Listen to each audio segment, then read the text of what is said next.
Hopefully you're recalling everything. If not everything, most of them. Okay. For your examination. Okay. By the way, gusto ko lang matanong, lahat pa may schedules na. Okay. I'm not sure how one quest or sila Papa P would go about with their scheduling, no. Pero hopefully everyone, if you have your schedules already, okay, one advice that I could give you, go all out already. Okay, kumbaga sa basketball, last 2 minutes na to, no? So go all out already on your review. You're having your final coaching. So as much as you can, read, apply, take your test banks. Okay, and a day before your test, I would strongly suggest na magpahinga na kayo. Okay, a day before your test, magpahinga na kayo. Okay, I remember kasi na there's a study, okay, saying that if you're fully rested, if you're fully relaxed the day before, okay, there was a study made, okay, here in the US na test takers were fully relaxed the day before, have more chances of passing. Okay? So, unlike kasi yung iba, okay, magkrakram pa sila the day before, okay, last minute review, um, still a lot of reading the day before. It won't really help. Okay, I'm telling you this already. It won't really help if you're still reading and cramming before your test. So ako maalala ko when I took my exam, okay, what I did was self-care lang. Okay, self-care in what sense? Okay, ano ko doon, masahe ako nung umaga. Kasi I took my examination sa Manila eh. Okay? So, nagpamasahe ako nung umaga, kumain ako ng marami, okay, lunch, merienda, okay, tapos naka-check-in kasi ako dun sa ano eh, sa Makati noon. So, pamasahe, kumain, nanood lang ako ng movie, okay, and I slept very early. Okay, I slept very early. So, of course, yung kaba, yung anxiety, yung nervyos nandoon, okay, but when you're fully rested, okay, at least kahit paano na re-recharge yung katawan natin. So, strong suggestion, strong advice para sa inyo. Take time a day before for yourself. Okay, you could go to church, you could contemplate, you pray. Okay, that's a very important thing that you have to do. Always pray for your success for your examination. Okay? So, ayun. Okay, so pwede na tayong bumalik sa discussion natin. Punta tayo sa school age naman. School age na tayo. Ayan. Pwede kayong magliwaliw, pumunta kayo kung saan-saan. Okay, basta make sure lang na, okay, makakapag-take kayo the following day, ha? Okay, baka mamaya, uminom kayo. Okay, uminom, gumimik kayo the day before. Nako, mag-inom na lang kayo after ng examination. Okay, so yan yun natin. Alright, number one, punta tayo sa school age natin. Okay, which playroom activities, okay, should the nurse organize for a small group of 7-year-old hospitalized children? Okay, so given that we're talking about the types of play here, na-discuss natin yung mga types of play. So when we talk about your infants, may solitary play tayo. Okay, yung mga toddlers natin, parallel play. Okay, ano pa ba yung ating uh, preschoolers? We have a number of names for that one. We have your imaginative play, we have your creative play, we have your mimic play, and we have your cooperative play. Yun yung para sa preschoolers natin, tama? But for your school age, ang school age natin is competitive play. Something that would now initiate competition. So you look for something here that would initiate competition. Okay, best answer here natin would now be letter A. Okay, something that would now initiate competition. Okay, letter A. So sports with games and rules. Okay, finger painting, more for preschoolers yan. Dress up, more for preschoolers. Ang letter B ba? Okay, letter B, pwede rin? Pwede. Okay, kapag chess lang yung nakalagay. Pero television program or screen time, hindi siya maganda talaga para sa mga bata. Okay? So screen time, a very, very long screen time, regardless kung TV yan, computer, iPad, or gadgets, not really healthy for children. Okay, let's go to number 2.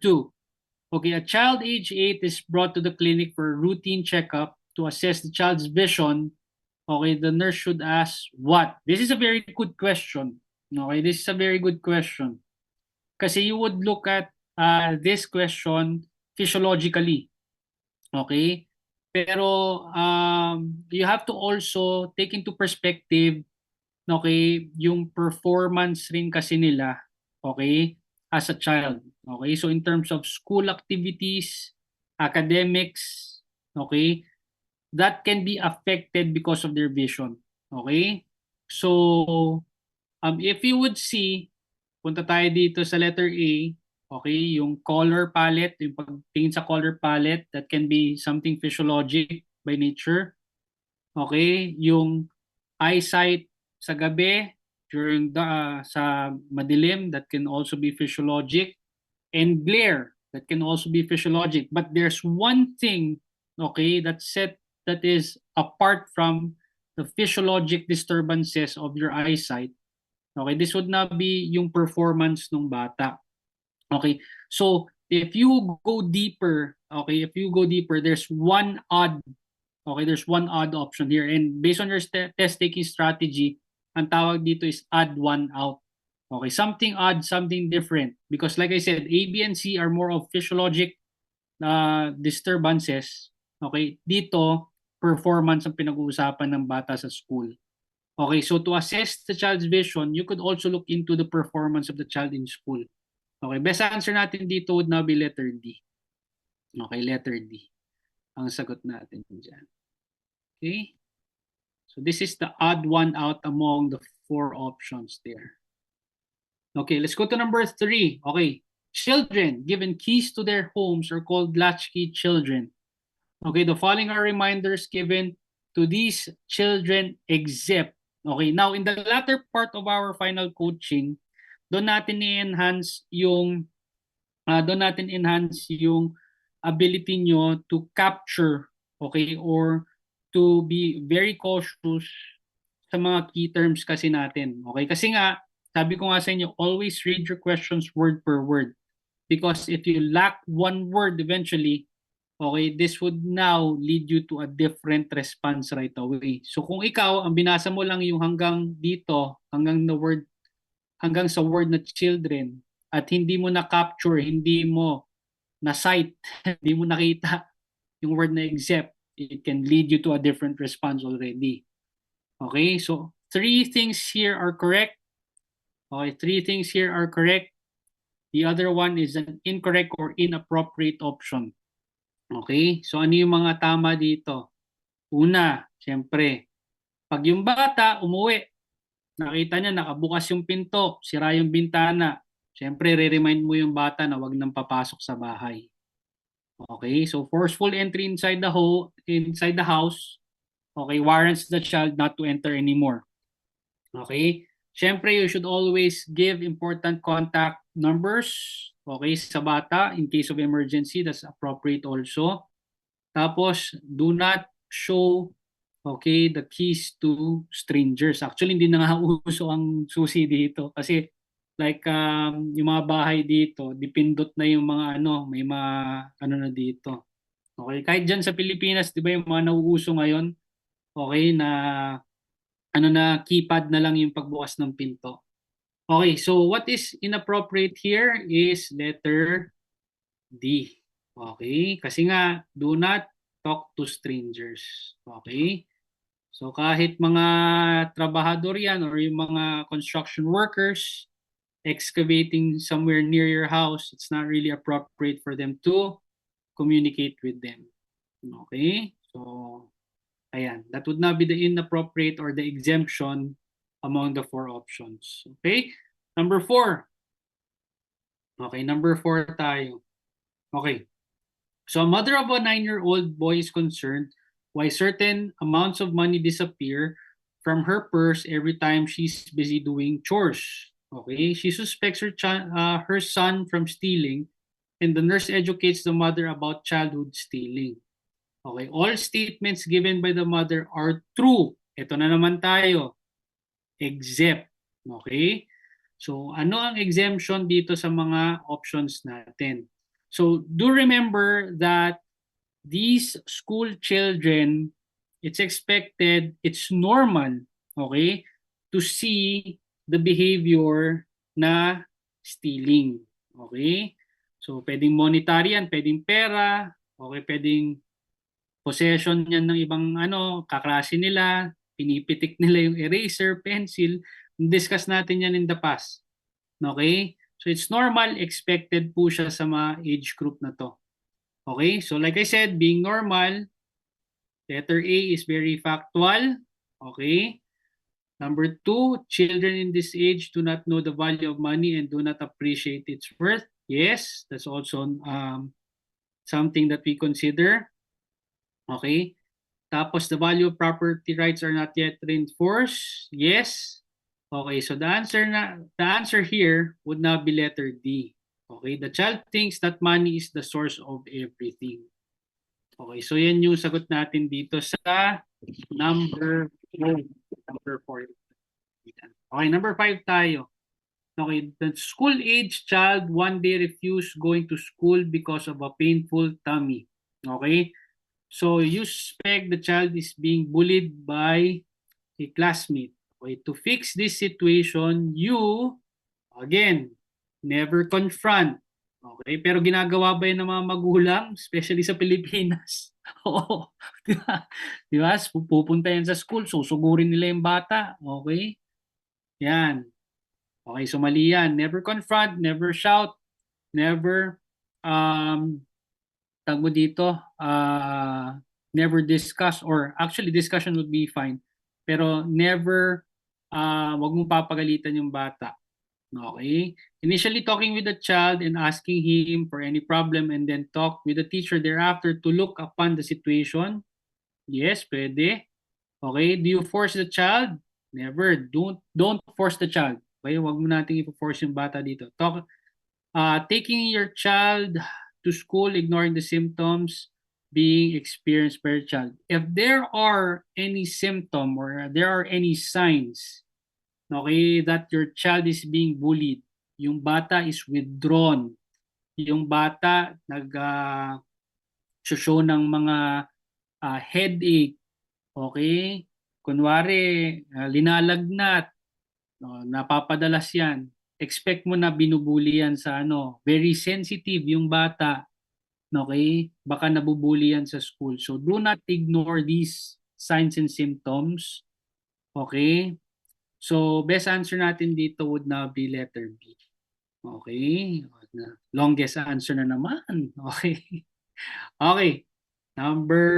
Dito na tayo sa next sequence natin. Adolescents tayo. Okay. Now, for adolescents, the nurse is performing physical assessments on adolescents. Okay. What would the nurse anticipate the female experience or that females experience growth spurt? Okay? So when we talk about your growth spurt and growth gap, okay, we have said that growth spurt is fast growth, growth gap is slow growth. Okay? Ulitin ko ha. So pag sinabi natin growth spurt, mabilis na paglaki, okay, that would not be rapid or fast growth. Pag growth gap naman, slow na paglaki, mabagal na paglaki po yan. Okay? And between the 5 pediatric periods, okay, infancy and your adolescent would now be having fast growth. The 3 others would now be your toddler, preschooler, school age. Slow growth naman yan, growth gap sila. Okay, pero dito, ang main topic natin dito sa item number 1 is anong tawag natin dito? Yung growth. Anong tawag natin dito sa growth ng adolescents? This would now be your anong tawag natin dito? Anyone? Anong tawag natin dito sa process na to? Yung pagbibinata at saka pagdadalaga. Anong tawag natin dito? What do you call this one? Yung growth ng ano, ng yung yan, tama. Okay. Yung tawag natin dito is puberty. Very good. Okay. Tawag natin dito is puberty. As expected, women or ladies, of course, undergo puberty earlier, okay, as compared to males. Okay. And by how many years? Okay, this would now be 2 years. Okay, answer natin dito would now be 2 years. Yan. Okay, that would now be the process, no? Puberty. Okay, and by definition, puberty would now be the maturational, hormonal, okay, growth, okay, sa mga adolescents natin. Yan, very good. Okay, let's go to number 2. The nurse is discussing dietary intake with an adolescent who has acne. Okay, so to further discuss, okay, yung acne natin, what's the term? Okay, what's the term for acne? Okay, medical term natin for acne. Okay. Yan. O wag kayong maging acne ha. Okay, wag kayong maging acne ha. Yan yung ano. Alam niyo ibig sabihin ng acne? Alam ko na yan. Okay. Wag kayong ganyan ha. Okay? Always have this mindset, especially once you become registered nurses dito. Okay? Always become a continuous learner. Okay? One thing that I've brought with me, ako na modesty aside, kumbaga what I've brought with me here in the US is that behavior of becoming a continuous learner. I have preceptors of mine, no? Okay? May mga preceptors ako dito sa hospital namin who are much way younger, okay, than me. I had a preceptor one time who's only like 24 years old. She's very, very good, no? Magaling na nurse to. 24 years old siya. Right off graduation, pumasok siya kagad sa hospital. She is a very good preceptor. Okay? And being older than her, okay? I just had this behavior lang of continuous learning.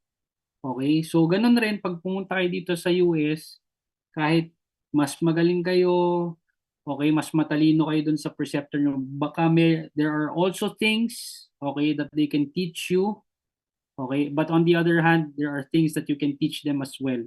Okay, so always have that continuous learning mindset lang. Okay, so like I said, medyo nagano lang tayo dito. Okay, so let's talk about your acne vulgaris. Okay, acne vulgaris, okay, or what we call your pimples. Okay? So, yung acne vulgaris or pimples natin. Okay, so ano yung cause niya? Okay? So, yung cause niya is there would not be comedones. Okay? So, I'm trying to okay, sa sebaceous glands natin. Sebaceous glands. Okay? So there would now be comedones located in your pilosebaceous glands. Okay, that would now cause clogging. Okay, that would now cause clogging. Okay, what would now be the triggers? Okay, ano yung nagtre-trigger po sa mga yan? So, pwedeng mag-cause excess sebum. Alright? Alright.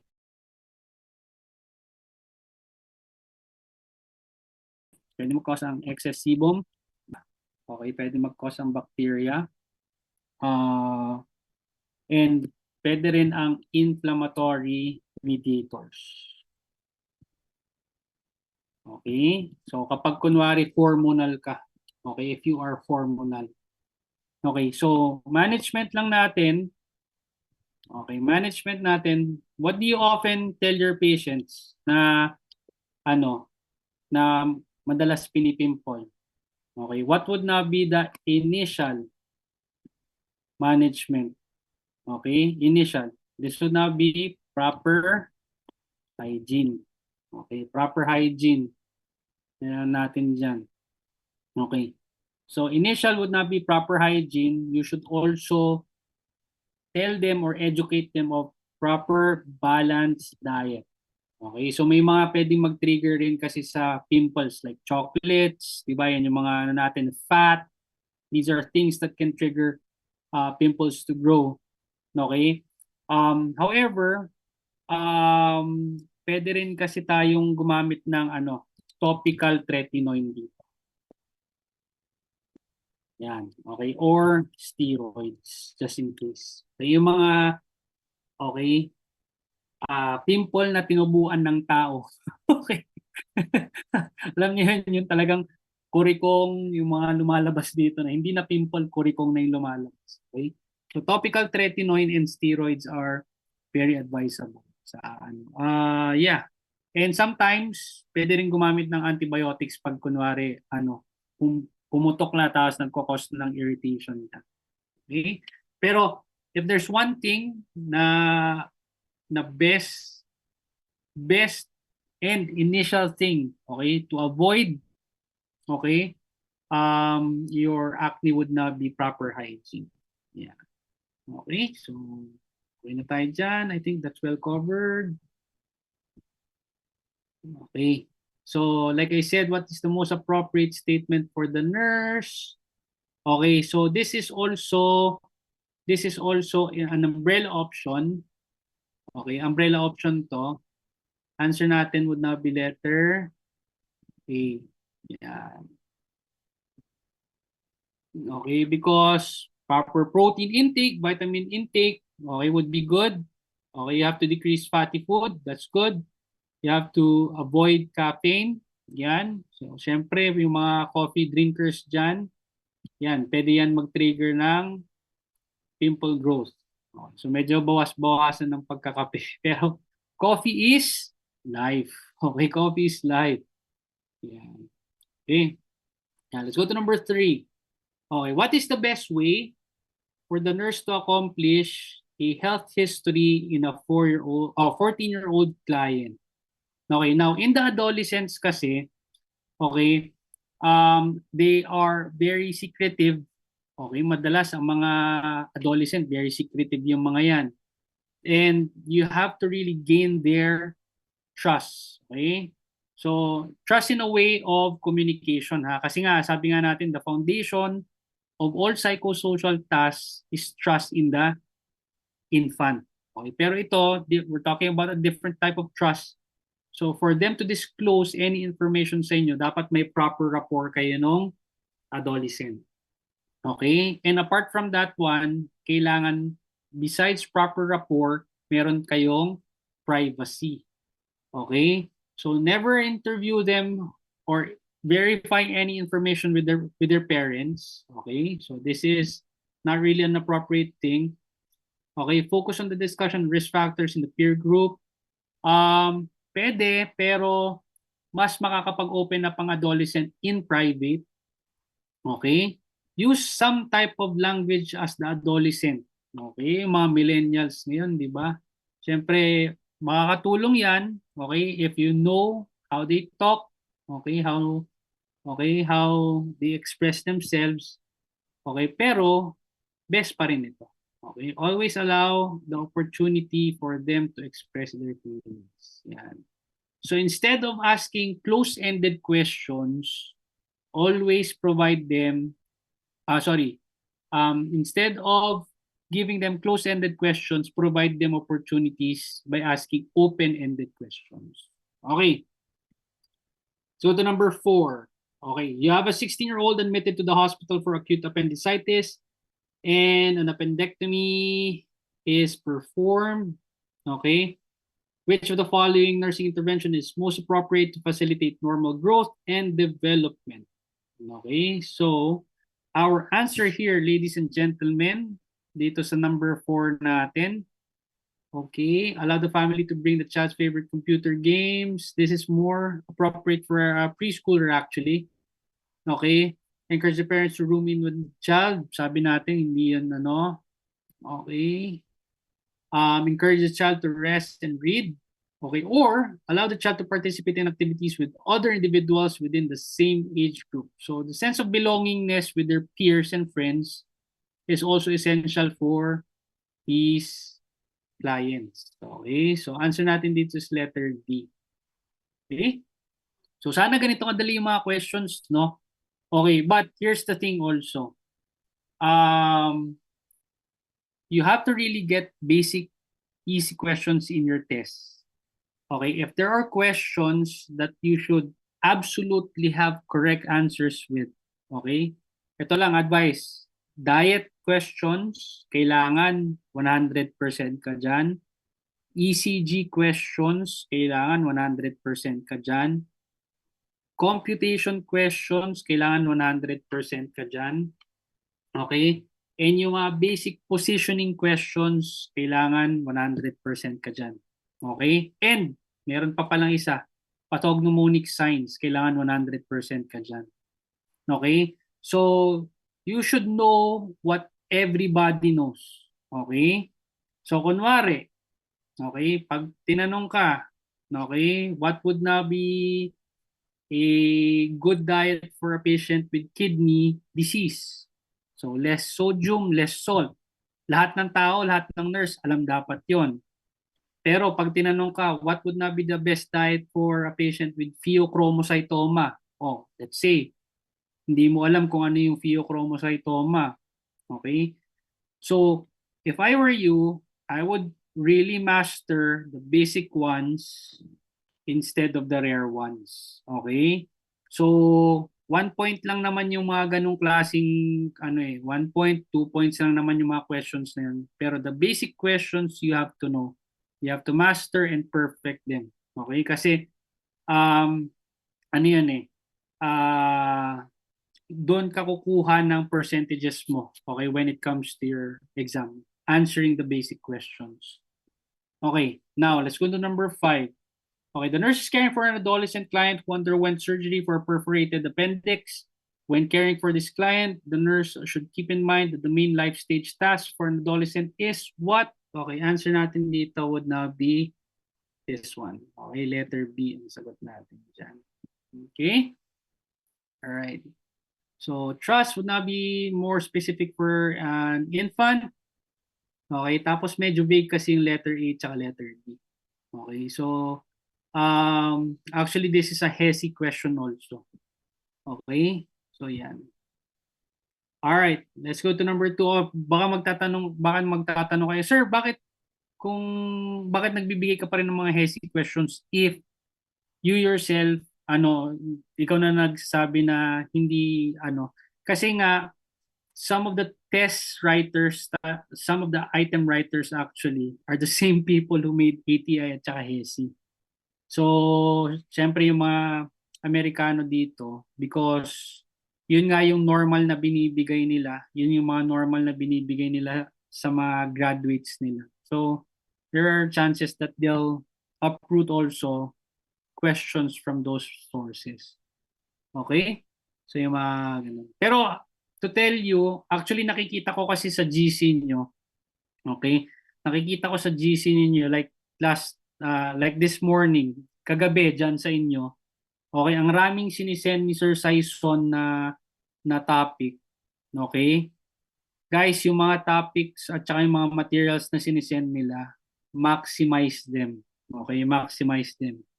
Okay, so what's being provided to you guys are more than enough. You don't have to look for any other else. Okay? So, gamitin niyo yung mga binibigay sa inyo ng mga lecturers ninyo. Okay? So, well-rounded lahat ng mga topics at saka ng mga materials na binibigay sa inyo ng mga lecturers. You're very, very fortunate. I haven't seen that also in other review centers dyan sa Pilipinas. So, you're very fortunate to have very good mentors. Okay? Like sila Sir Oski, sila Sir Nino, Sir Saison, yan. Kaganda yung mga nababasa ko rin kasi nakikita ko yung mga materials na sinisend nila. So you're very, very fortunate. Okay, let's go to newborn reflexes tayo. Okay, now to discuss your newborn reflexes, okay, so newborn reflexes natin, okay, let's now go to types tayo. Okay, what are the types muna? Types of your newborn reflexes. Okay, so we have your newborn reflexes. Hindi pala ako makasulat dito, sorry. Okay. Yan. So, pag-usapan natin yung mga types natin. Okay, types of, ano muna tayo dito? Reflexes.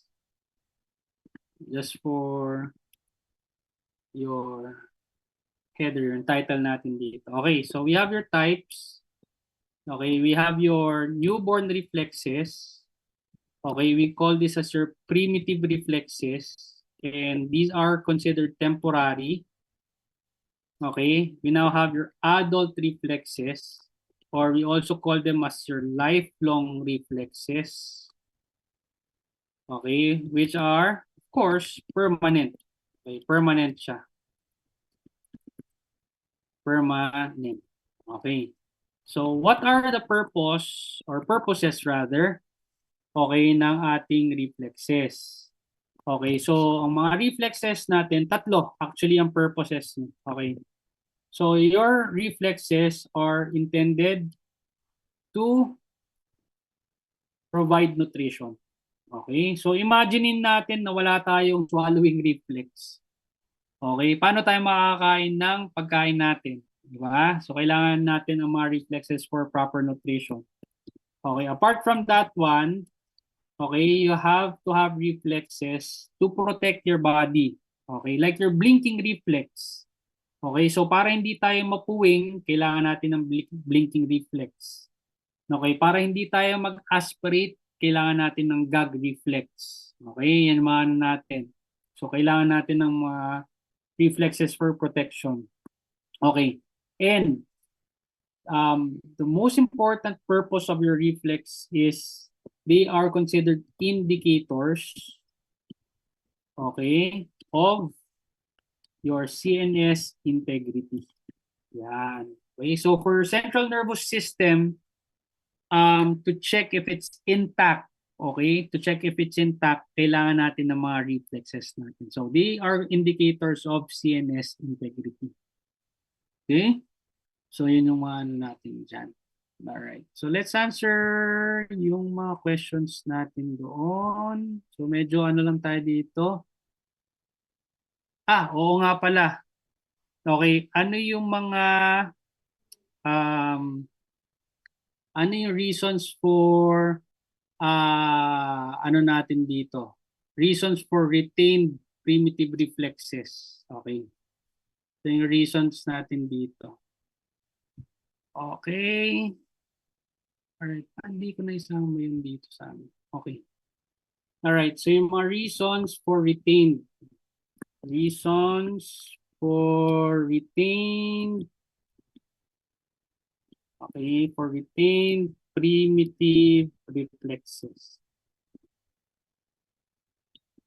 Yan. Okay. So, number one, okay, pwede yung toxins. Okay, pwede yung mga toxins po. Yan. Okay. What else? Hindi ko nga naisama yun dito sa ano. Alright. Pala. Hindi ko sinama yun. Okay.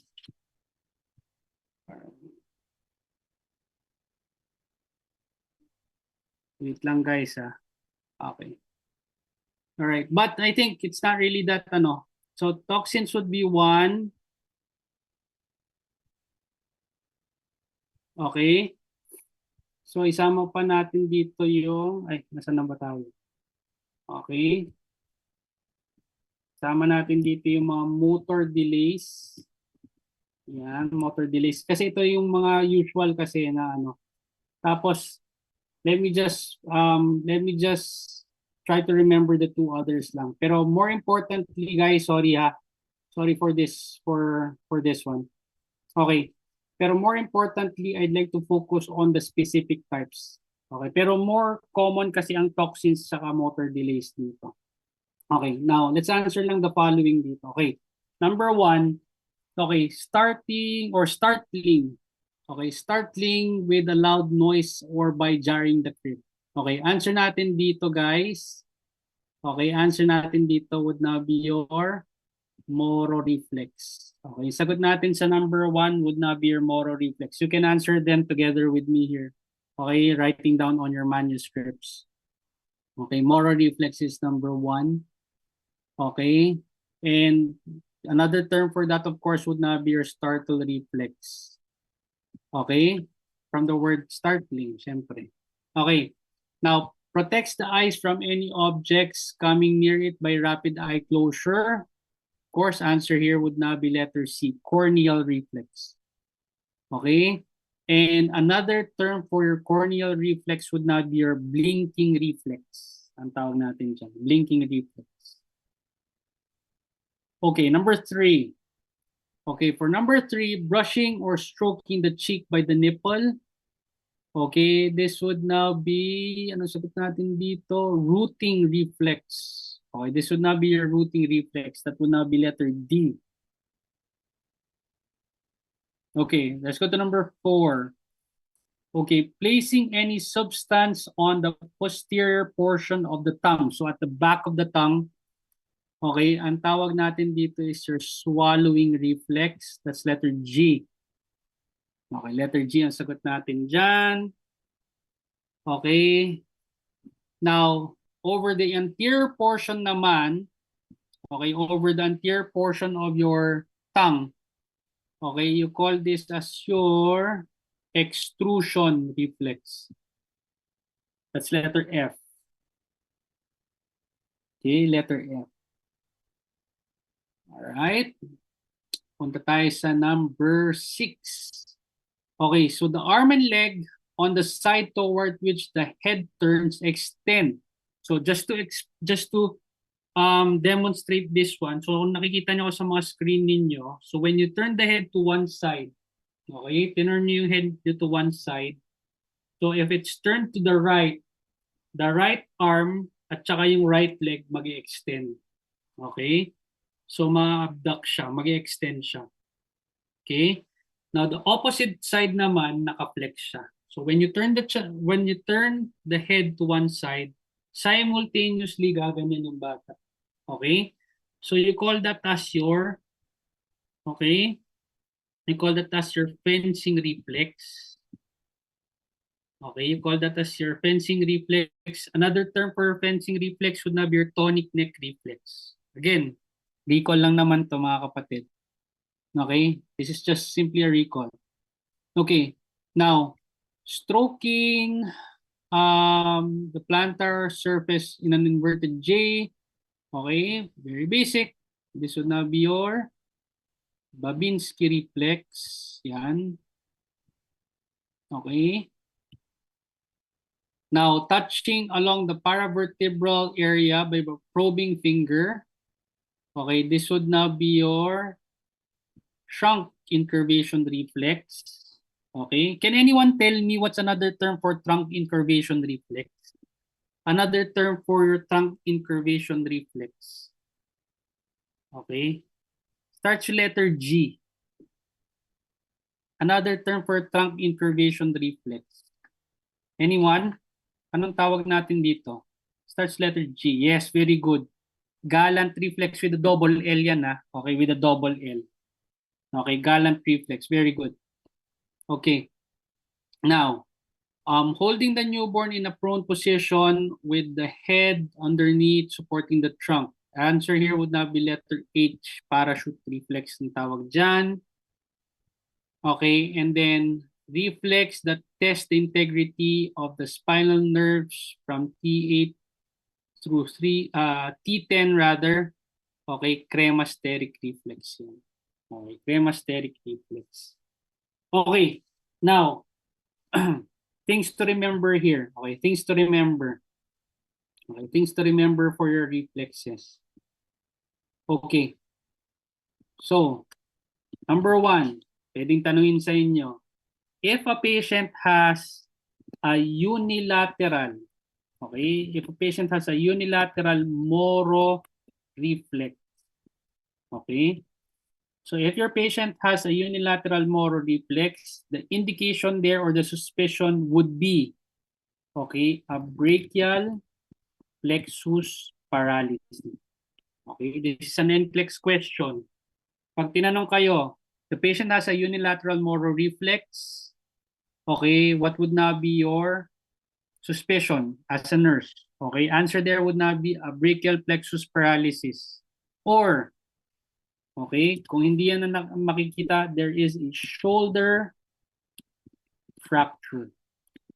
Okay, baka may shoulder fracture yung bata dito kapag may unilateral motor reflex. Okay, second. Okay, second thing. Pag pinag-usapan natin ang Babinski reflex, okay, pag sinabi natin Babinski reflex, positive dapat yan sa newborn. Okay, positive dapat yan sa newborn. Negative dapat yan sa adults. Tama? Okay, negative sa adults.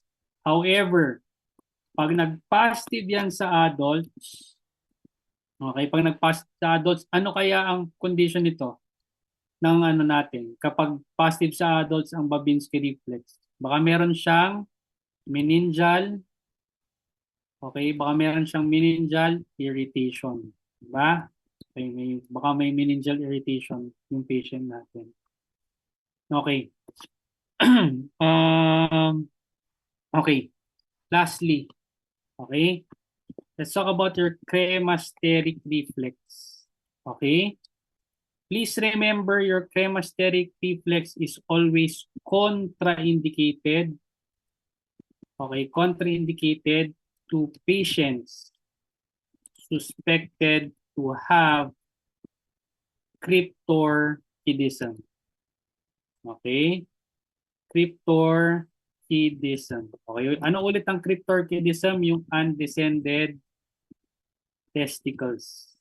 Okay? So if your patient has cryptorchidism or undescended testicles, hindi po pwedeng i-elicit ang cremasteric reflex. Okay? Because the more na mag-a-ascend or there would now be no more chances of the testicles to descend into the scrotal sac. Okay? So these are three things very particular sa NCLEX ninyo for your reflexes. Other than that, pwede kayong tanungin of yung ano nila. Okay? Kailan nagdi-disappear. Okay? Most of them nagdi-disappear between 4 to 6 months. Pero lately, hindi ko na nakikita kasi yung mga questions na ganun. Wala akong nakukuhang feedback. Okay? Kung meron man yung mga na-mention ko kanina. Okay. Punta tayo sa mga developmental milestones natin. Mabilisan lang to mga kapatid. Okay, mabilisan lang. Okay, I'd like to get your participation here, guys, ha. Okay? Write down below or write down sa ano natin. Okay, sa chat box natin, ilang months 'yan. Okay, so dito sa infants mga kapatid, okay, ang infants natin, ang sasagutin nyo lang diyan is okay, 1 to 12 lang. Okay, 1 to 12 lang 'yan. Okay, 1 to 12 lang. Okay. Let's see kung kung na-recall niyo yung mga ano natin. Pincer grass. Okay, put down over our chat box. Pincer grass, mabilisan lang 'to. Pincer grass, ilang months 'yan? Pincer grass. Okay, lagay natin sa chat box. Pincer grass. Oh, by the way ha, I'm telling you this. Okay, I'm telling you this. Kaya yung nag-lecture tayo in the past, ito yung isa sa mga topic na nag-focus rin ako, yung developmental milestones, because there are a number of developmental milestone questions in your NCLEX. Okay? So, yan natin yan. Recall natin. Okay, pincer grass, ilang months? Susulat mo dito. Okay. Check nga natin. Kasi ang mga sulat sa ano eh. Okay. Let's see. Yan. Makasulat ba tayo dito? Yan. Okay. Makakasulat pala tayo dito. Okay. Answer? 9. O sige. Para ano. Okay. Next. Dito tayo. Social smile. Sagot natin dito. Okay. Answer? 2. Okay. 2 months yan. Okay. Differential cry. Okay. Sir, what is differential cry? Okay. Actually, ang differential cry, guys, this would now be a typical cry of a child if they are in pain, they are hungry, they have voided or they have passed out stool. Okay? Ewan ko kung na I don't know if you were able to come across this video on TikTok or on YouTube. Na there was a pediatrician who studied yung mga different types of cry ng mga bata. Okay? She was interviewed sa Oprah, kay Oprah Winfrey. Na-interview siya doon. You could look it over sa YouTube maybe or TikTok. Okay, na-interview siya doon that there's a typical cry, okay, or we call that a differential cry, okay? On whether the child's hungry, in pain, nag-pass out ng stool, or nag-void or nagwiwi. Okay, so naririnig to during 2 months pala. Okay, 2 months to. Okay, so ano lang, sagot natin dito guys, sagot lang natin dito 1 to 12, of course. Infant yan. 2 months yan. Okay. Next, creeps and crawls. Okay, sagot natin dito 8. 8 months yan. Okay. First tooth erupts. What's our answer here? Okay, what's our answer? First tooth erupts. Banggit na natin to kanina. Guys, 6. Okay. Turns from front to back. Yan. Okay, answer natin dito 5. Okay, 5 ang sagot natin dito. Peak of stranger anxiety.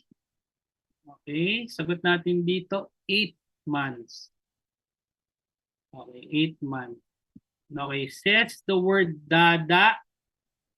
Okay, 9 months po ang sagot natin dyan. Okay, laughs aloud. Okay, when you laugh aloud, this would now be 3 months naman po siya. Okay, 3 months. Okay, sit steadily without support. Okay, 8 months po yan. 8 months. Okay, shows beginning fear of strangers. This is 6 months. Okay, 6 months. Okay, stands alone. Okay, stands alone. This would now be 12 months po yan. 12 months. Okay, uses cup with one hand. Uses cup with one hand. This would now be 12 months rin. Okay. Alright, transfers object from hand to hand. I've seen this several times already. Sa NCLEX, 7. Okay, this one as well. Says 2 words plus mama and dada. 12 rin po yan. Okay, 12 rin siya. Okay, plays peekaboo or patake. This would now be 10 months. Okay, 10 months siya. Okay. Alright. Triple's birth weight, we mentioned this earlier. 12 months rin. Guys, spoon feeding na to ha. Okay. Follows object midline. Actually, this is the only, okay, only item na 1 month lang. Okay, doubles birth weight, 6 months po siya. Okay, bubbling. This is also a single item. Okay, this is the only item na 4 months. Okay, and uses cup with 2 hands. This would now be 6 months. Okay, ayan. Yan na yung mga sagot ninyo. Okay, now, sir, can there be a discrepancy, okay, somehow along the line from different resources? Possibly, yes. But if there's a discrepancy within our answers here, it's a mere 1 month only. Okay? So kapag may discrepancy yan, 1 month only. Okay, ang discrepancy nila. A very good example here would now be creeps and crawls. Okay, kasi Sa ibang books, creeping and crawling would be at 9 months. Okay, so it's only a mere 1 month, 1 month lang. Okay, ang difference niya. Okay, next. Punta tayo sa toddlers. Okay, pag sa toddlers naman tayo, okay, ang sagot lang natin dito sa toddlers would now be 12, 15, 18, tsaka 24. Okay, 12, hindi, but 12. 15, 18, tsaka 24 lang pala, sorry. Okay, now punta tayo dito sa,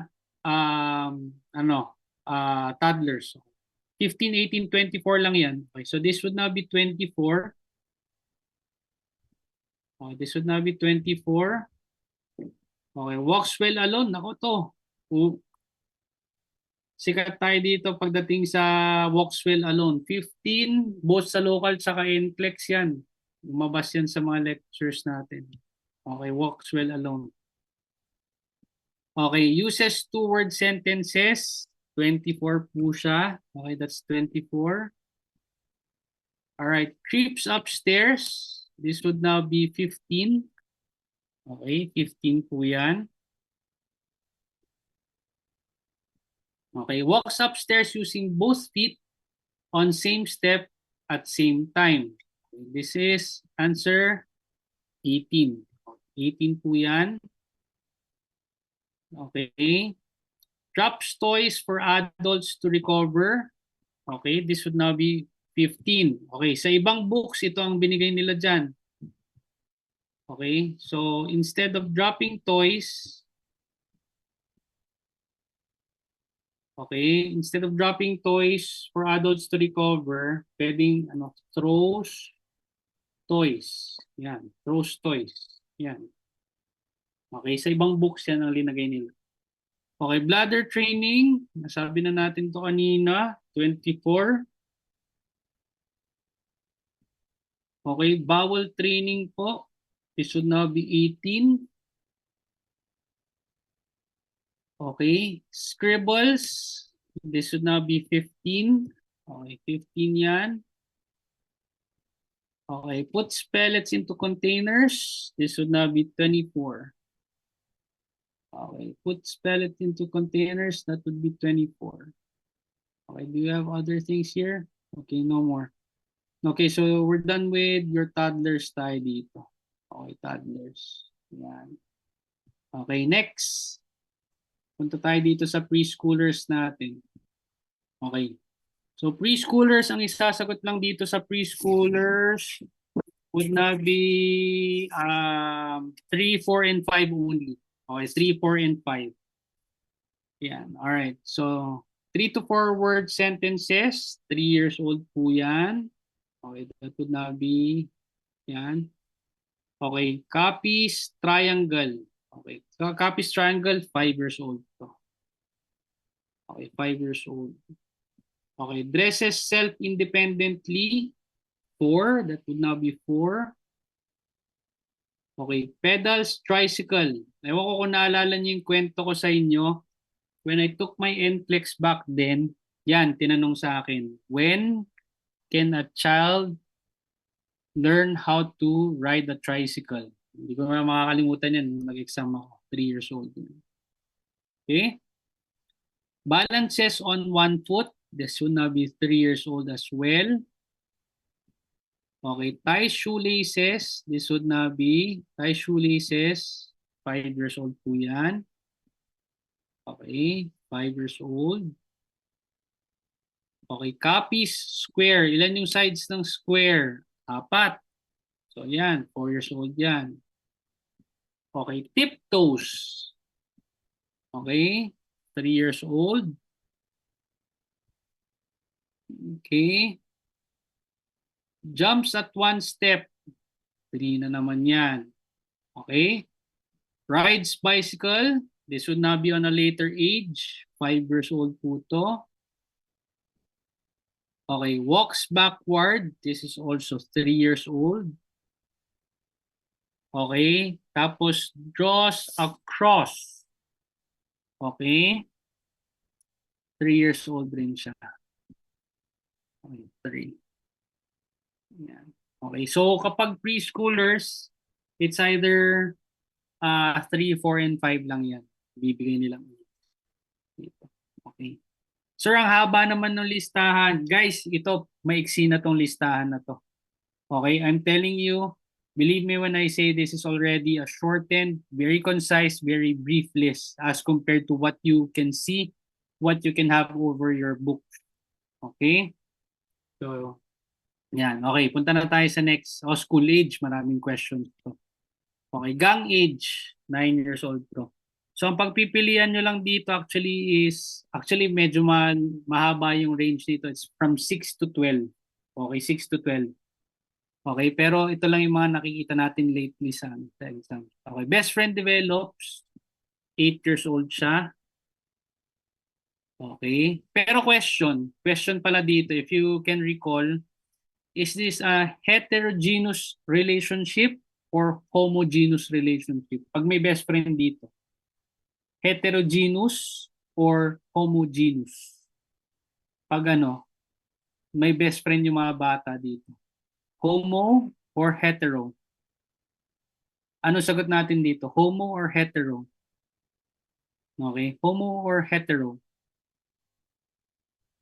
Ano kaya sa tingin nyo dito? Homo or hetero? Pag may best friend dito ang school age. Homo or hetero? Guys, I need your responses here. Homo or hetero? Okay, answer? Homogeneous yan. Okay? So, meron silang homogeneous. Okay? Yan. Relationship. Yan. Normal yan. Yung homogeneous relationship sa mga school age. Okay. Insecure with opposite sex. Yan. Kung kailan ka na nagkakaroon ng crush. Okay. Yan. Nililigaw ka na. Yan. Or liniligawan ka na. Okay. Eraser years. Okay. This would now be 7 years old. Collecting age. This would now be 10 years old. Collecting age. Yan. Okay. Defines word by their own use. 12 years old po yan. This is by years already ha. Okay, not months. Tells time. 7 years old yan. Okay, recently may nag-message rin sa akin nito na student ko. Okay, tapos cuts and paste rather. Okay, this would now be 6 years old. Okay, 6 years old. Okay, so yung pinaka-konti actually, okay, yung pinaka-konti yan rin yung kung tutusin medyo mas complicated yung age range niya. Okay? Alright. So just to recall your types of play, meron tayong solitary play. Okay, we have your solitary play. What's the purpose? This would now be to enhance, okay, the senses. Okay, this would now be to enhance the senses. Ano natin dyan. Okay, toddler. Okay, ang ating play dyan would now be parallel play, correct? Okay, this would now be to enhance. Okay, you want to enhance both gross and fine motor skills. Yeah. Okay. Now, preschooler, we have a number of names for this one. Okay, we have your cooperative play. Okay. Tawag rin natin dito mimic play. Okay. We have your imaginative play. Diba? Yun yung mga names niyan. Alright. And your creative play. Yan. Okay. Yung mga ano natin dyan. So, this would now be to enhance the creativity or imagination. So, you're just getting it from the word itself. Okay? And that's the creativity or imagination.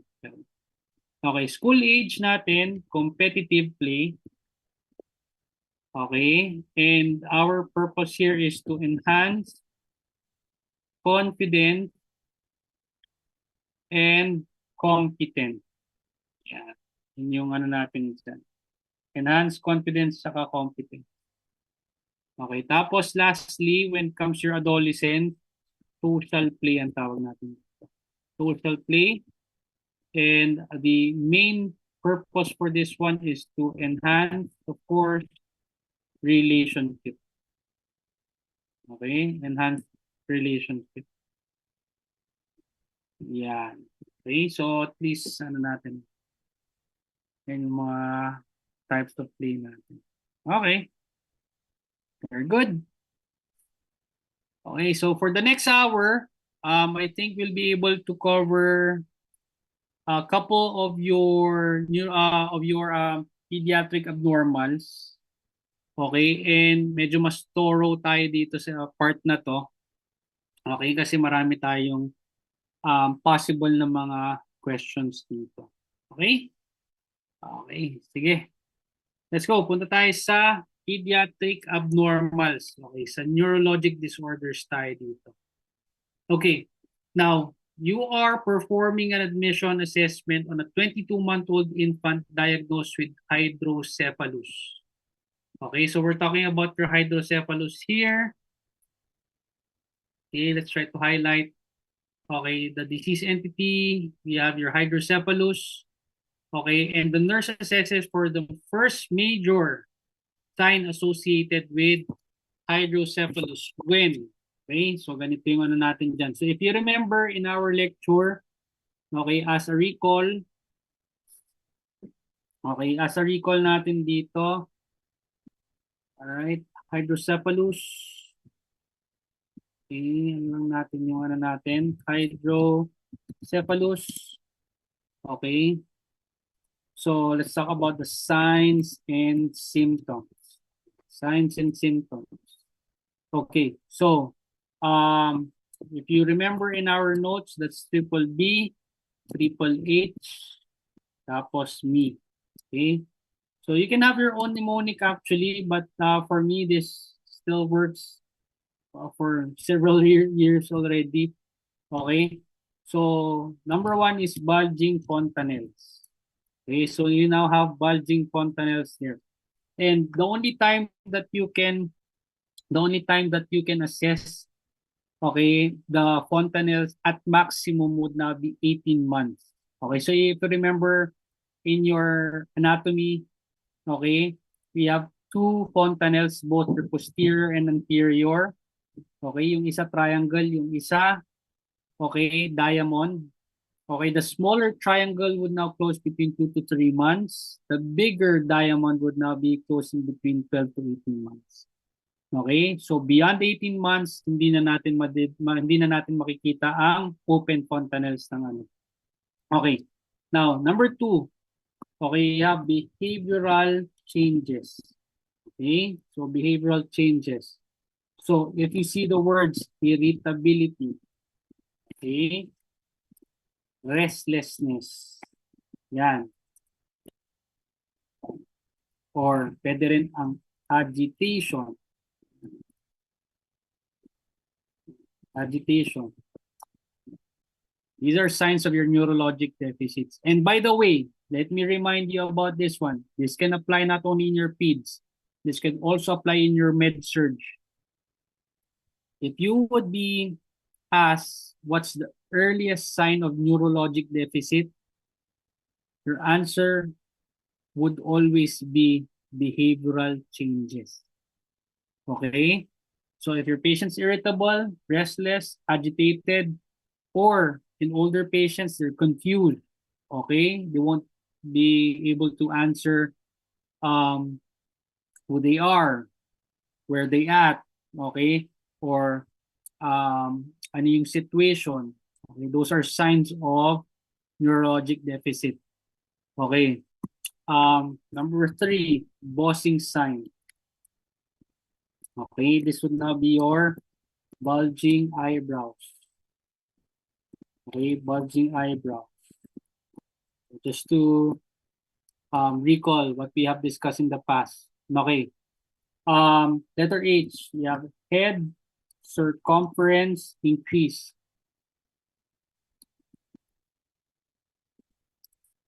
Okay, so increase yung ano, head circumference ng bata dito.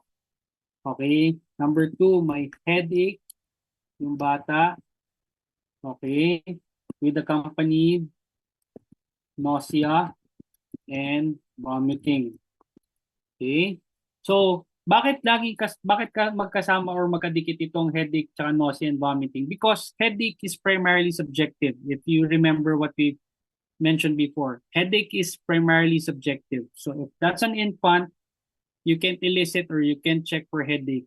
Rather, you look into nausea and vomiting. But in an older patient, of course, headache can be elicited or it can be assessed. Okay?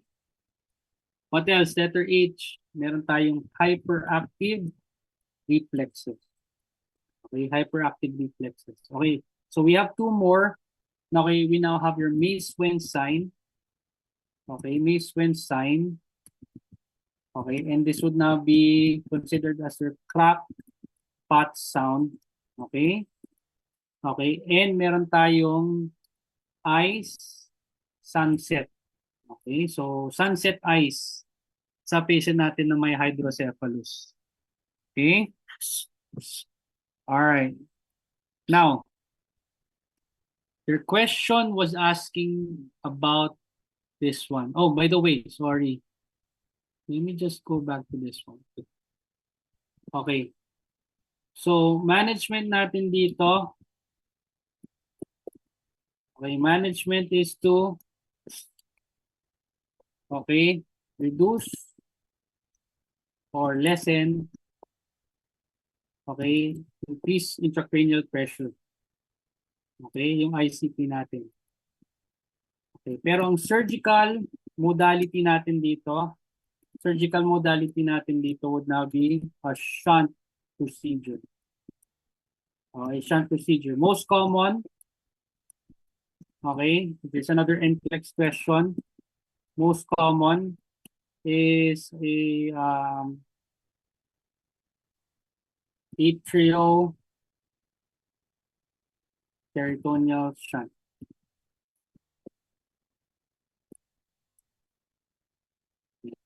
Atrioperitoneal shunt.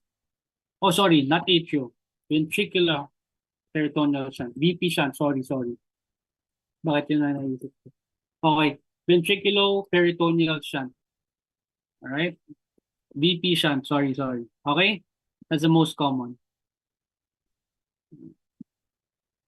Because it starts off with the ventricles of the brain. Okay? Alright. Okay, answer natin dito. First major sign.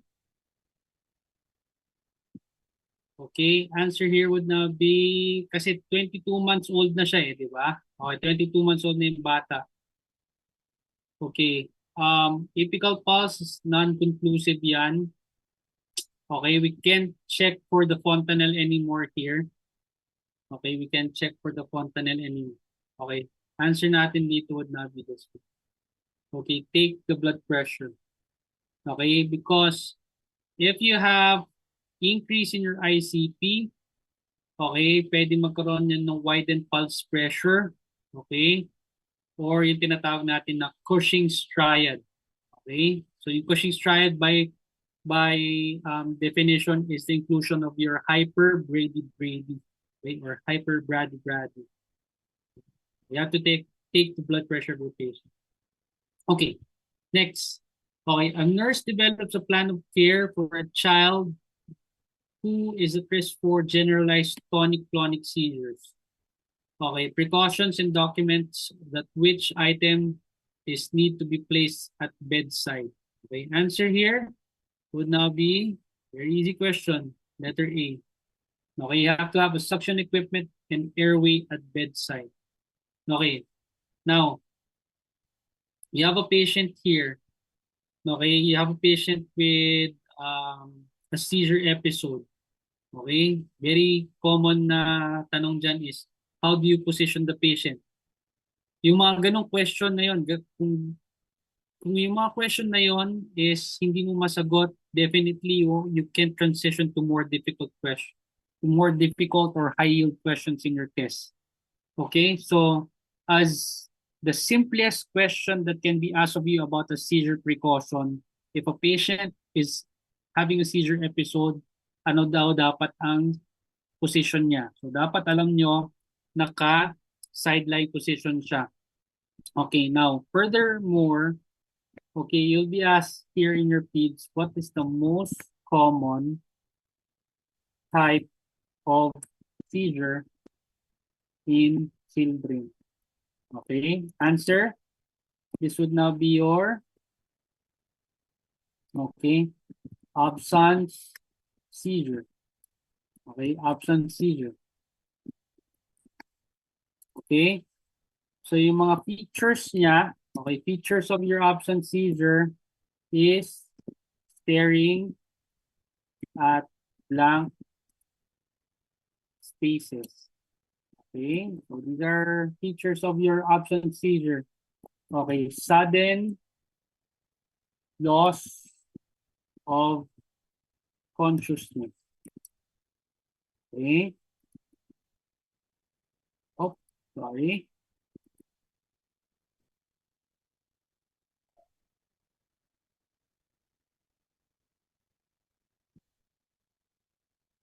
Sudden loss of consciousness. Okay, meron siyang small hand movements. Okay. Yan, yung mga features niyan. Staring at blank spaces, sudden loss of consciousness, small hand movements. These are the things that you see there. Okay, what is the medication of choice? Okay, what's the medication of choice for this one, guys?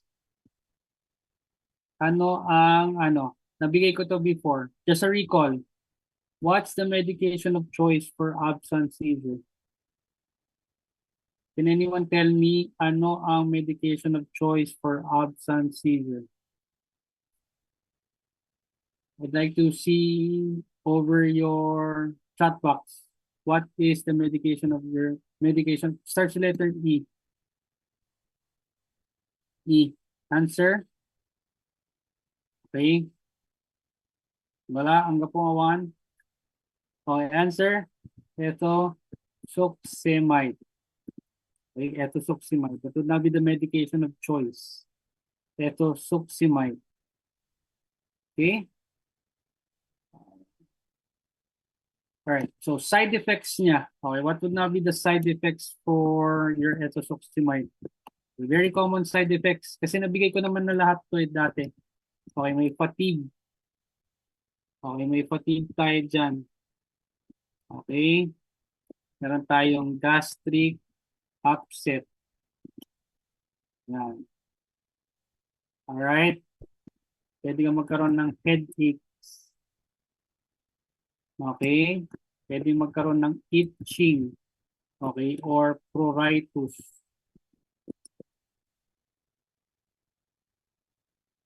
Okay. But put a star on the last one. Okay. Pwede silang mag-develop ng Stevens-Johnson syndrome. Stevens-Johnson syndrome. Okay, for your ethosuximide. Okay?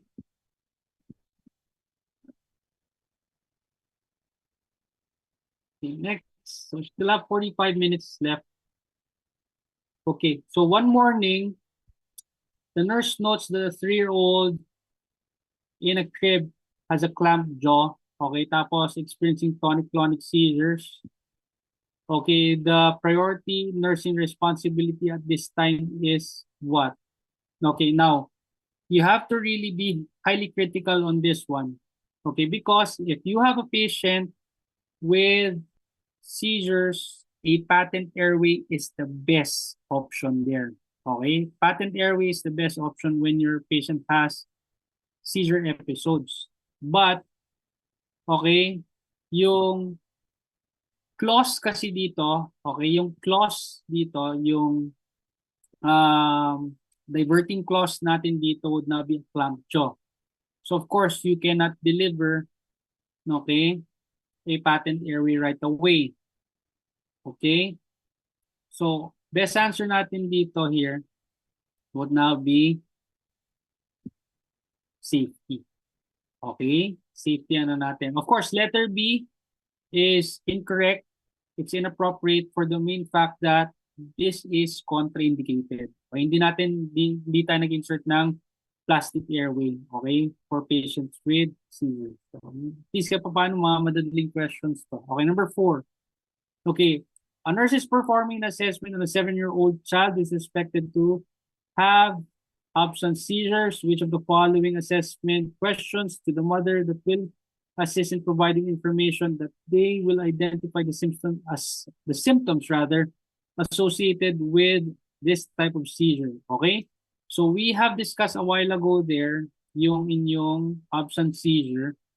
Okay? In some books, ang tawag rin nila dito sa absence seizure would now be yung, okay, they call them as their daydreaming seizure. Okay? Daydreaming seizure.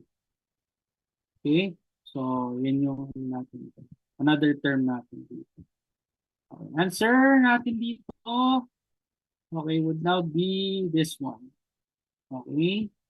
Does the child have blank expressions during these episodes? Okay, so normally ang absent seizure, this would last between 15 to 30 seconds. Okay, it's very, very subtle, very discreet. Okay, but yeah, sometimes you can catch it na like hindi mo siya makikita basta-basta. Okay, very subtle, very discreet lang siya. Okay, let's now go to number 5. So you have a patient here with a myelomeningocele. Okay, and myelomeningocele would be within the clusters of your spina bifida cystica, okay, or what we call your NTDs, your neural tube defects. Okay, so she has had a shunt procedure to alleviate the hydrocephalus. Okay, Brian should be placed in which position? Okay, so like I said, your myelomeningocele is under the cluster of your neural tube defects, specifically your spina bifida cystica group. Okay? So, dahil may bukol sila, okay, anong tawag natin dun sa bukol? If you remember, if you can recall, okay, ano yung tawag dun sa bukol? Ang tawag natin dun is gibbus.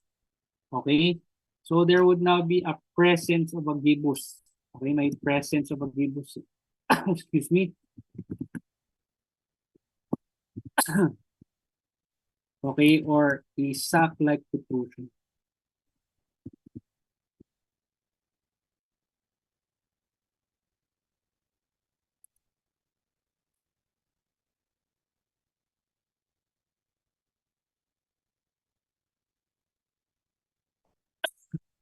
Okay, so there's a presence of a gibbus or a sac-like protrusion over the back of the child. Okay, hence you cannot put the patient on on their back. Okay, so hindi dapat siya naka-supine position. Okay, so kailangan ng bata dito naka prone position dapat ng bata dito. Okay, so answer natin dito would now be on her abdomen. Okay. Oh, yeah. Excuse me about that. Okay. Next. Punta tayo dito. Number 6. Okay. So, for... okay.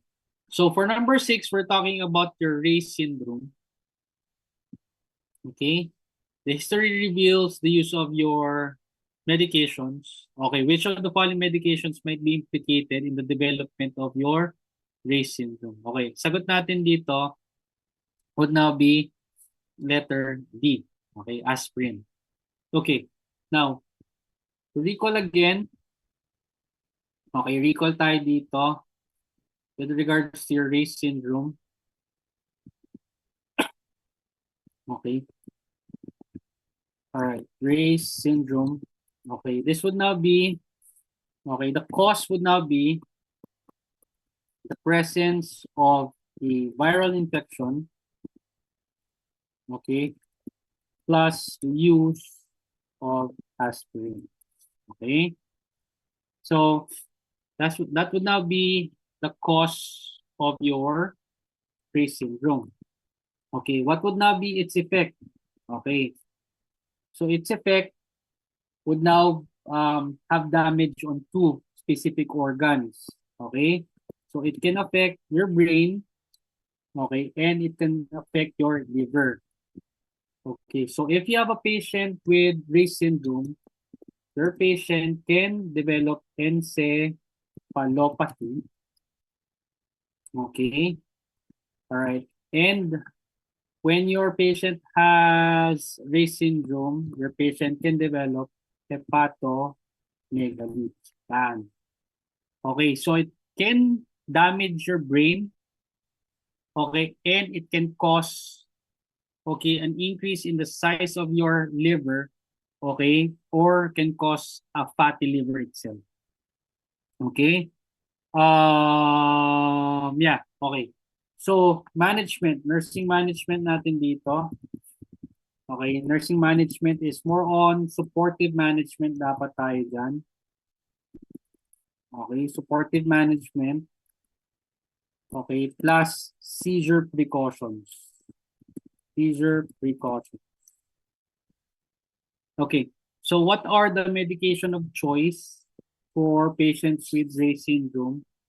Okay, so mnemonic ko dito is Vasma. Okay, Vasma.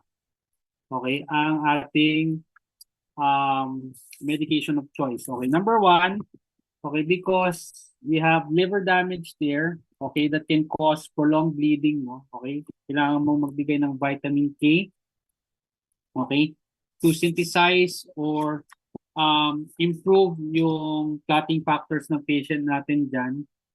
Okay, so instead of using aspirin, you can give your Tylenol or your acetaminophen. Acetaminophen.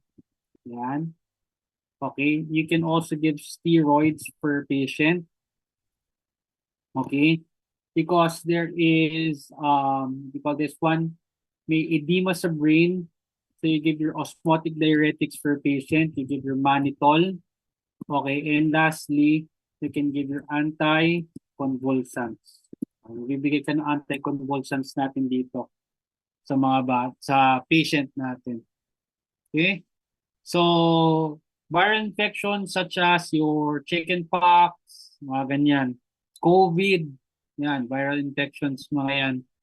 Okay, never use your aspirin, okay, for your patients as this can trigger your Ray's syndrome. So this is a neurologic condition or disease, okay, na hindi appropriate na magbigay ng aspirin.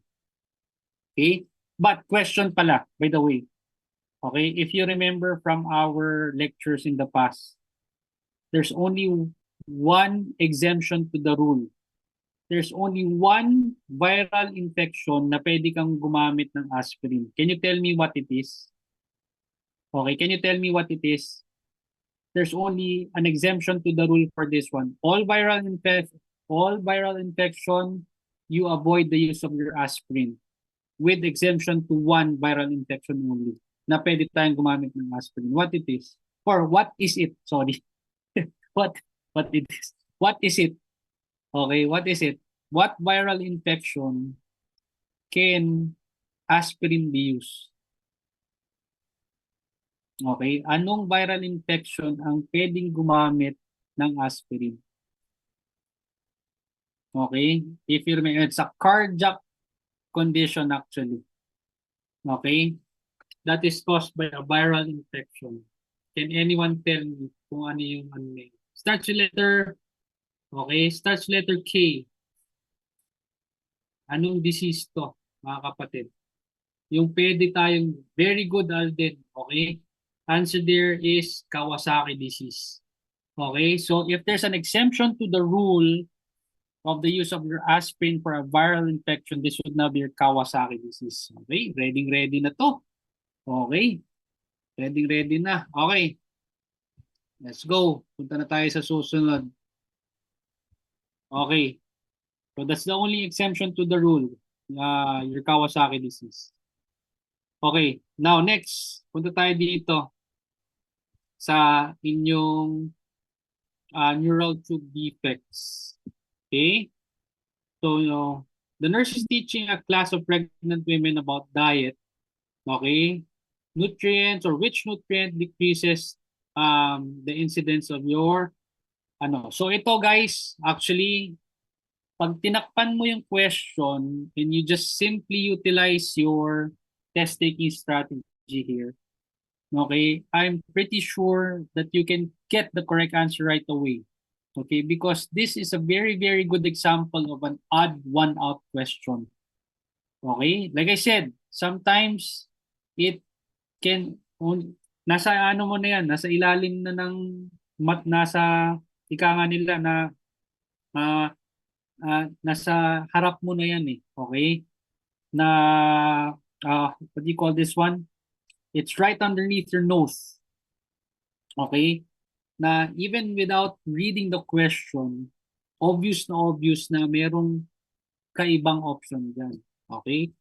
So, answer here would not be letter D, folic acid. Okay? They can simply put it as vitamin B9 there. Okay? Pero bakit kaya nila pinagtan? Kasi nga, this is a very typical odd one out question. Okay? So, let's now talk about, just a recall about your, let's just recall about your neural tube defects. Okay? So, yung neural tube defects natin, okay? So, the causes, okay, would now be starting with the first letters of the words neural tube and defect. Okay? So, letter N is no folic acid intake. Okay? So, these are all maternal factors yan. Okay? All maternal factors, all caused by the mother. Okay? The mother is also taking anti-epileptics, okay, or anticonvulsants. Right. And the mother has diabetes. Okay? Or gestational diabetes. Maternal diabetes. Okay? So that can, okay, cause or bring about your neural tube defect. Okay?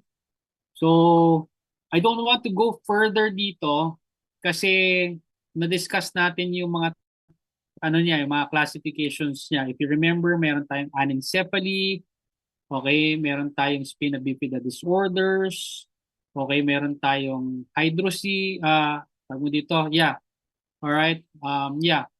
So, let's not go further here.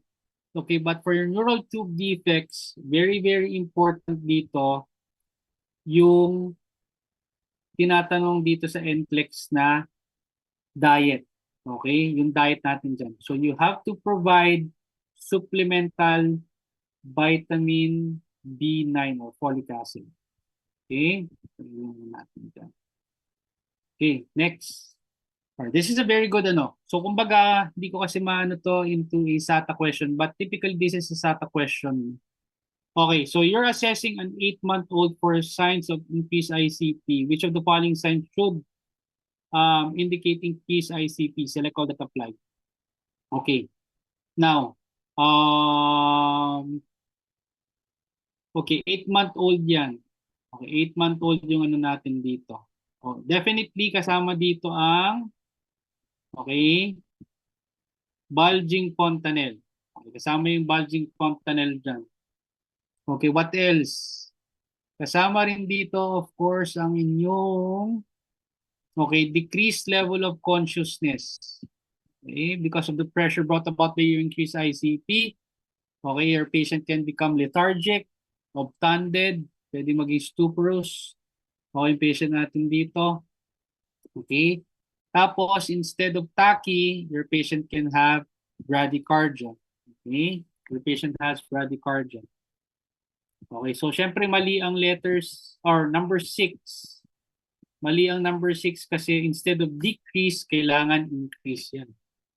Okay, hindi rin tama yung tachy because meron na tayong brady dito. Okay, however, common mistake dito, okay, for my students who are taking the final coaching, they include number 2. Okay, but going back, going into a deep dive over the question, okay, an 8-month-old would never have slurred speech. Okay, so hindi kasama yung number 2. Okay, therefore, ang sagot natin dito is 1, 4, and 5. Okay, so 1, 4, and 5. Hindi kasama yung number 2. Okay? Alright. So siguro ito yung last na magiging ano natin, last na magiging ano natin, respiratory disorders tayo. This will now be the last segment for our lecture today. Okay. Now, you have a nurse reviewing the laboratory result for a child with tonsillectomy. Okay, the nurse determines that which of the following laboratory values is most significant to review. Okay, so first of all, check mo muna kung ano ang mga lab values dito.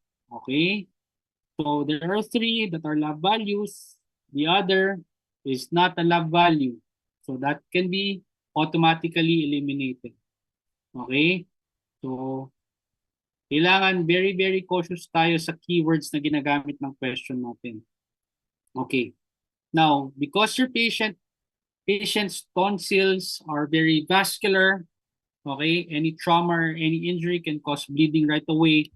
Always look into their prothrombin time. Okay, so yung bleeding time, chine-check natin dyan. Okay, so just to give certain insights also here, okay, certain insights for your for tonsillectomy. Wait lang.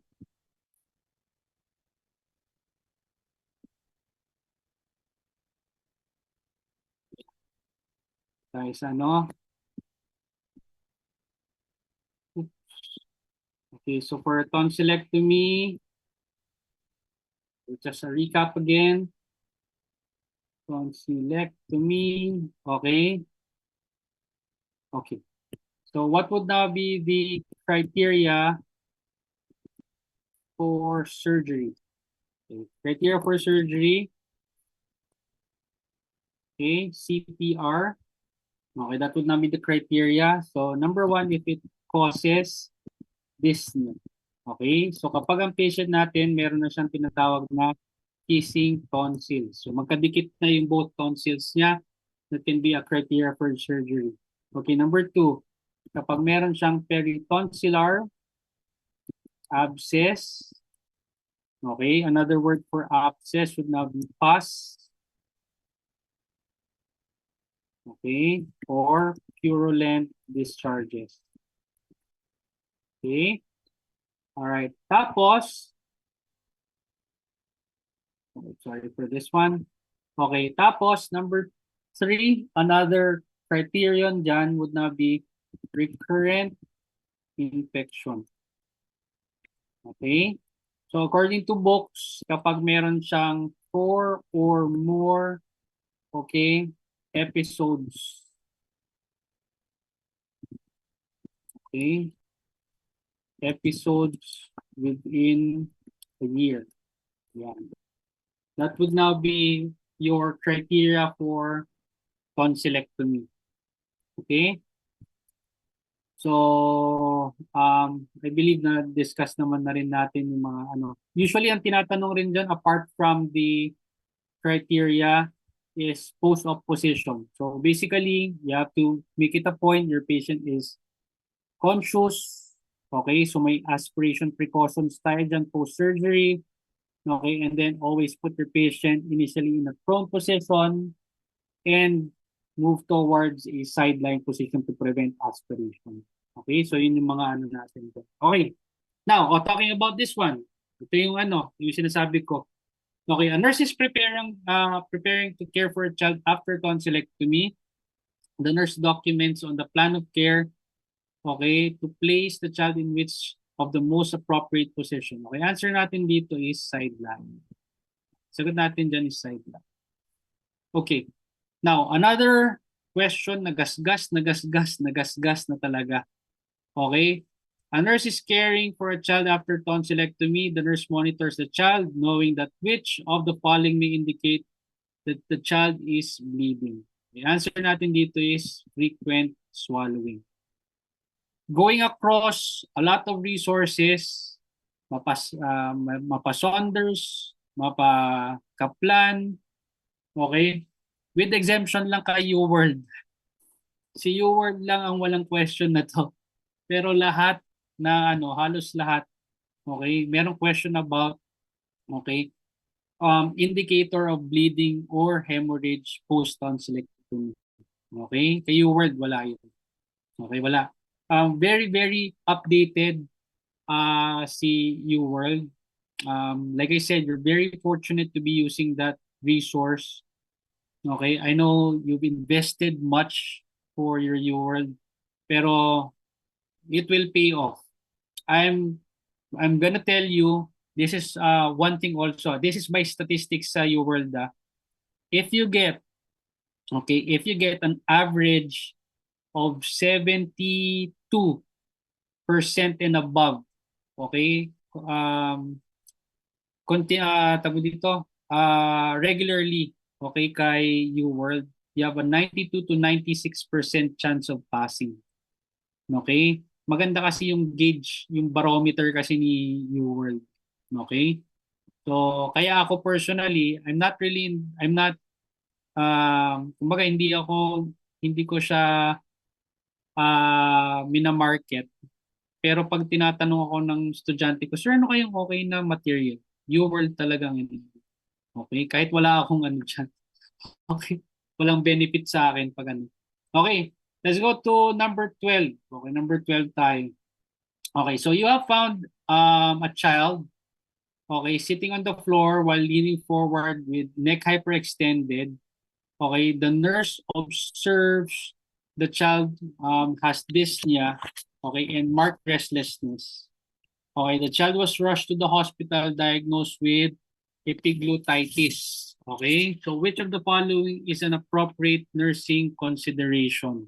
Okay, so, okay, alright.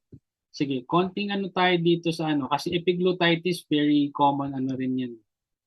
Okay, very common topic rin siya. Okay, so epiglottitis, yan. Okay, epiglottitis natin. Okay, what's the cause? Okay, ang cause niyan, okay, is bacterial infection. Okay, what typical ano yan? What typical bacterial infection? Hib infection yan. Okay, that's why ang ano ba, ang epiglottitis, meron bang vaccine yun? Do we have a vaccine for ano? Yes, 'di ba? Meron tayong vaccine for your epiglottitis, which is of course your Hib vaccine. Okay? Now, we have 3Ds. Okay, we have 3Ds of your epiglottitis. Meron tayong dysphonia. Okay? Meron tayong dysphonia. Okay, meron tayong dysphagia. Okay, at meron tayo of course dyspnea. Okay? All right. Pathognomonic sign, it can also be asked. Okay, pathognomonic sign. Okay, would now be your thumbprint sign. Okay, that would now be that. Okay, and of course, medication of choice is antibiotics. Bibigay ka ng antibiotics sa patient natin. Okay, but more importantly, because you're being asked of nursing management, for nursing management for that one. Management. Okay, just use the mnemonic throat. Okay. Just use the mnemonic throat for your epiglottitis. Okay, number 1 is throat exams avoided. Okay, throat exams avoided. Okay, because it can cause what? Laryngospasm. Okay, it can cause laryngospasm. Next, you want to provide humidification. Okay, so pwede tayong gumamit dito ng mist tent. Okay, para sa patient natin. Okay, tapos letter R, kailangan natin ng respiratory monitoring. Okay, respiratory monitoring. Okay, Letter O, kailangan ng orthopnic position. Okay? So, a very, very good orthoptic position for a patient would not be your tripod position. Okay?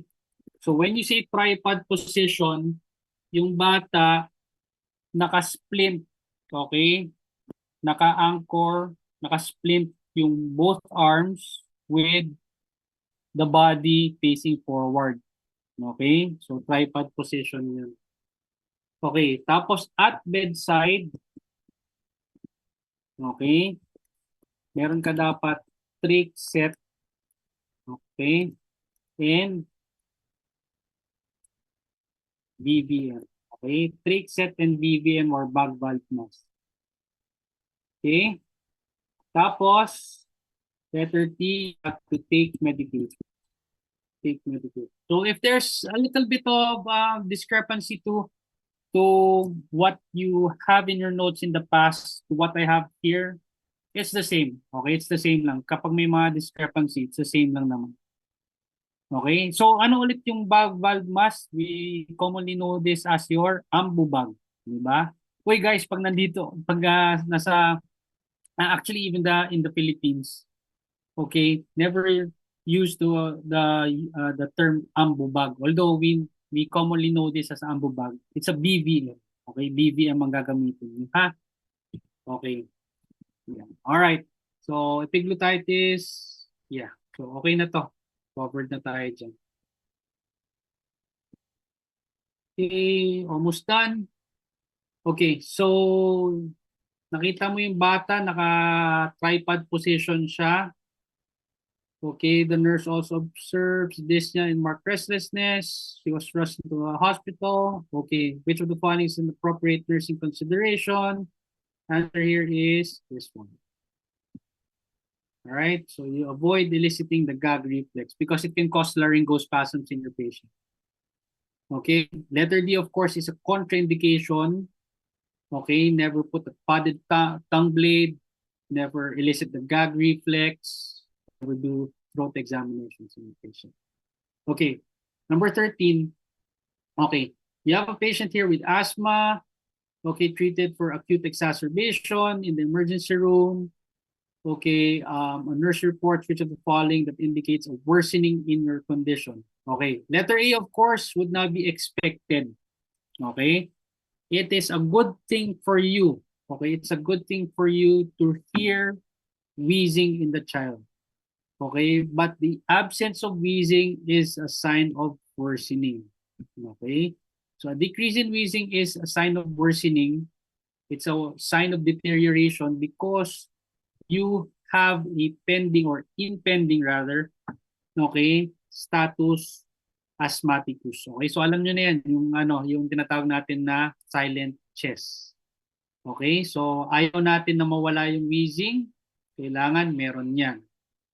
Okay, so things na pwedeng i-consider sa asthma. Okay, things na pwedeng i-consider sa asthma in your NCLEX. Okay, so they call this as your reactive airway disease. Okay, they call this as your reactive airway disease. So if taking the NCLEX synonymous terms, knowing synonymous terms should be very beneficial. Okay, yeah, so yeah, so this would not be your asthma. Okay, all right, so the triad for asthma would now be BAM. Okay, so this would now be your, just to recall, this would now be your bronchoconstriction. Okay, bronchoconstriction. Okay, we now have your airway obstruction. Okay, and of course, you have your mucus production.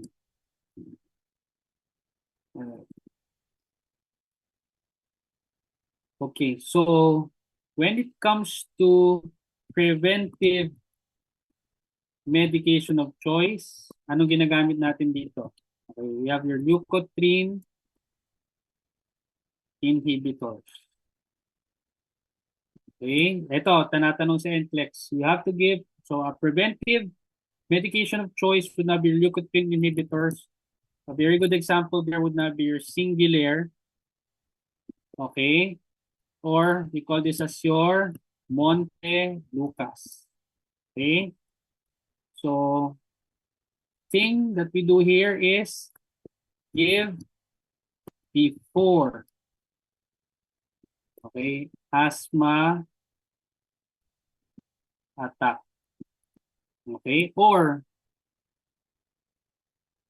tawag mo dito before activities.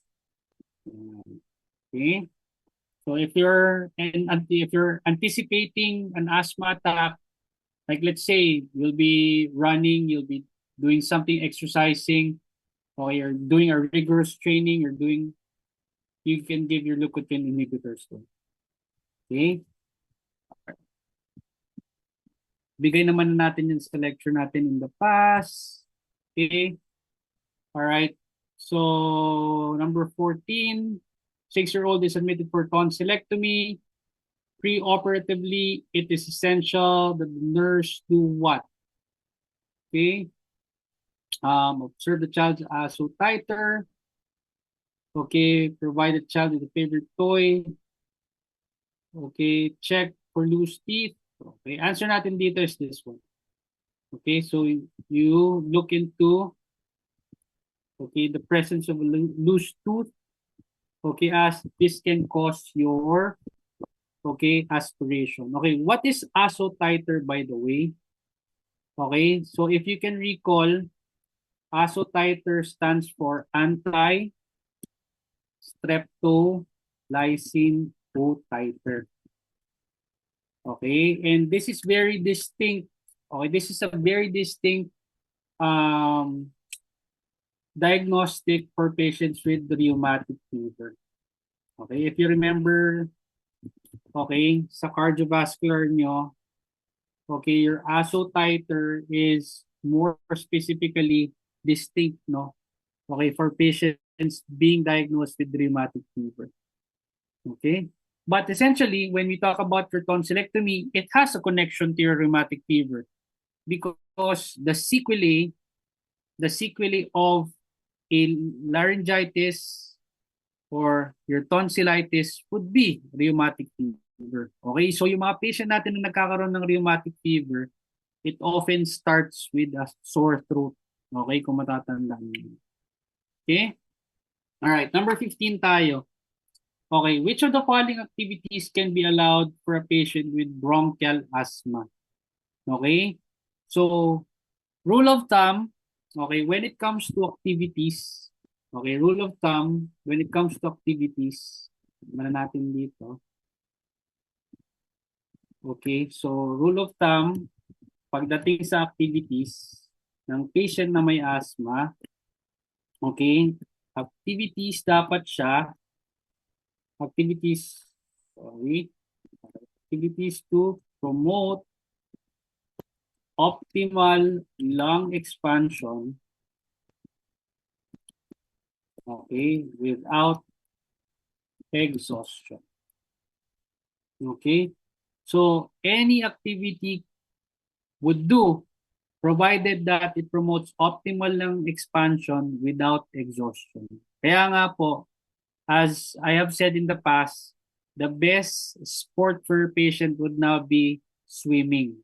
Okay, if they're in school, right now, kapag kunwari, grade school yan, and they're musically inclined, okay, you want to provide them wind instruments. Okay, if they're fond in running, okay, nakakatulong rin. Provided na hindi sila mapapagod ng gusto. Okay, hindi mapapagod ng bonggang-bongga. Yan.